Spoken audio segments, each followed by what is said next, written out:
In this video, I want to talk about some difficult topics. It will be very difficult for people to understand this, but it's important for you to understand this.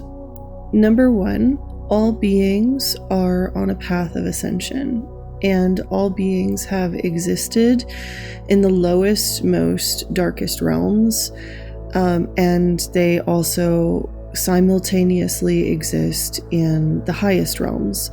That is why in magic, when we pray to our higher self, we are praying to our self that has ascended maybe 1,000 years from now, maybe 10 years, and exists at a higher dimensional frequency that is in a dimension that is much higher than ours.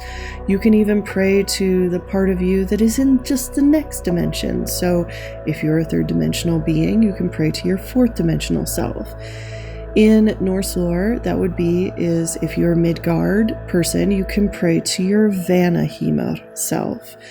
And then, or you could pray to your Ljósafheimr self, or your Asgard self, or your Muspelheimr self. So you have dimensions and frequencies of your own soul that exists in higher dimensions.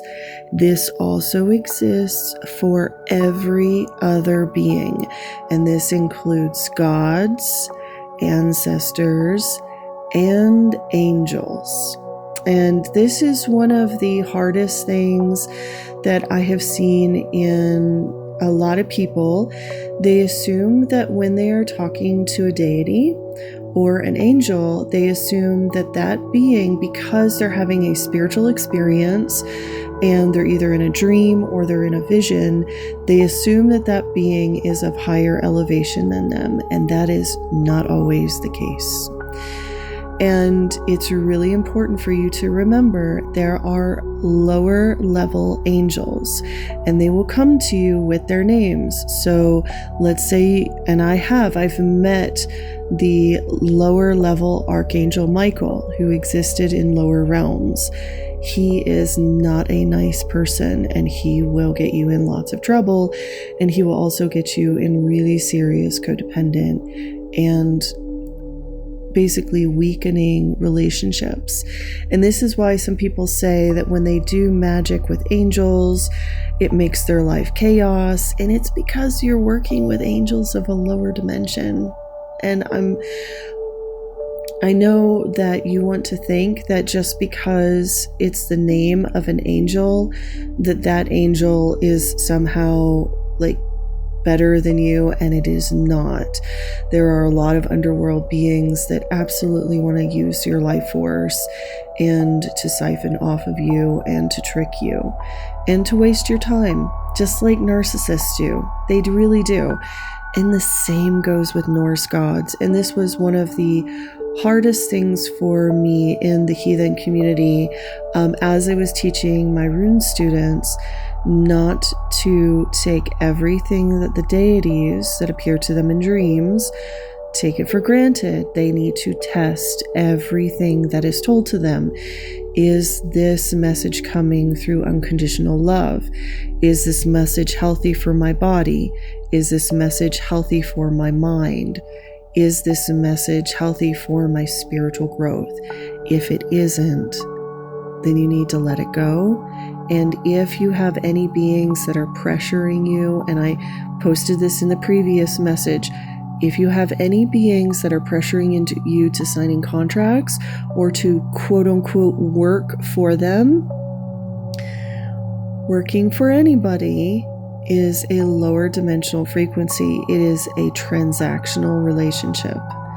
True divinity that is from the upper realms will always give freely, and it will give freely without fear, and it will give freely without any strings attached, and it will be beautiful, just like the way you would feel with a healthy mother who is taking care of you and giving you adequate nourishment so you could survive and grow. And she would be there to cheer you on when you get your first steps, and to cradle you when you're scared, and to help you. One of the reasons I figured this out, and I'm going to tell you this story because it can help you in your journey, is I started to notice that there were certain guides that I had, certain spiritual guides, that were completely silent when I was sad. When I was struggling, they were gone. They were not there.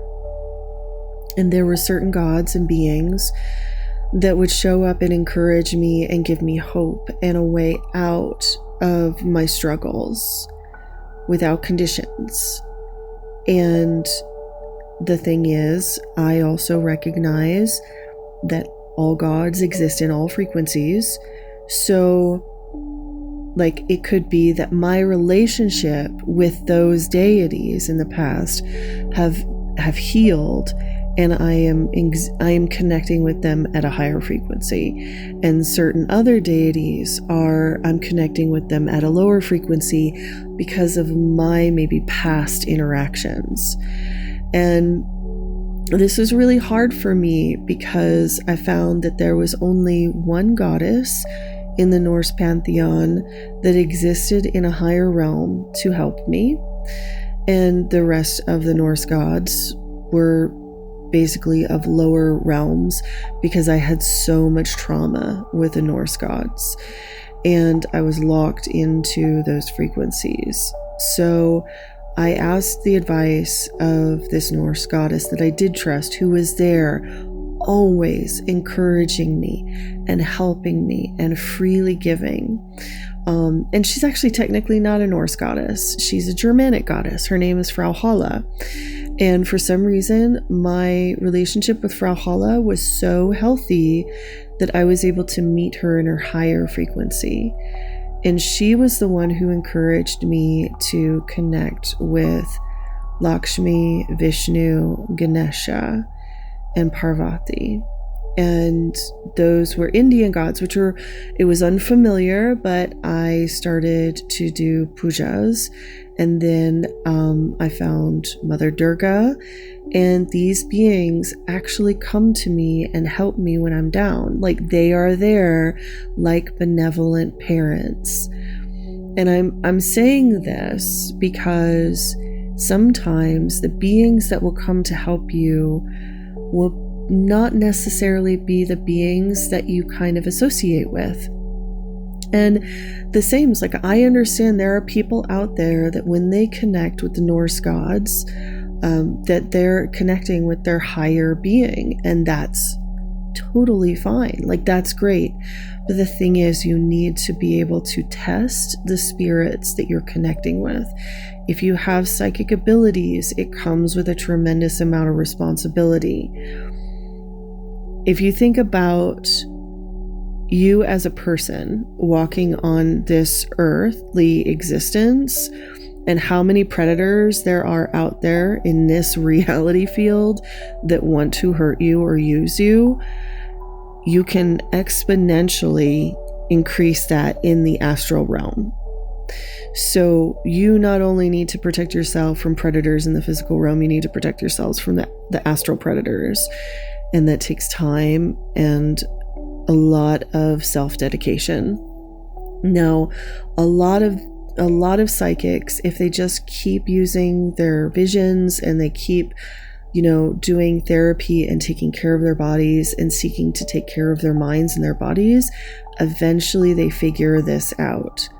But I am sharing this for those of you because I'm seeing a lot of people having spiritual experiences and talking to spirits.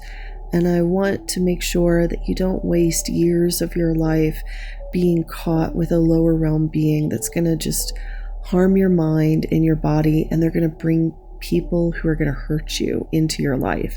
And see, that's the thing, is a lower realm being is going to be connected to lower realm humans who are in a lower frequency, who will come, and they will come into your life and they will hurt you.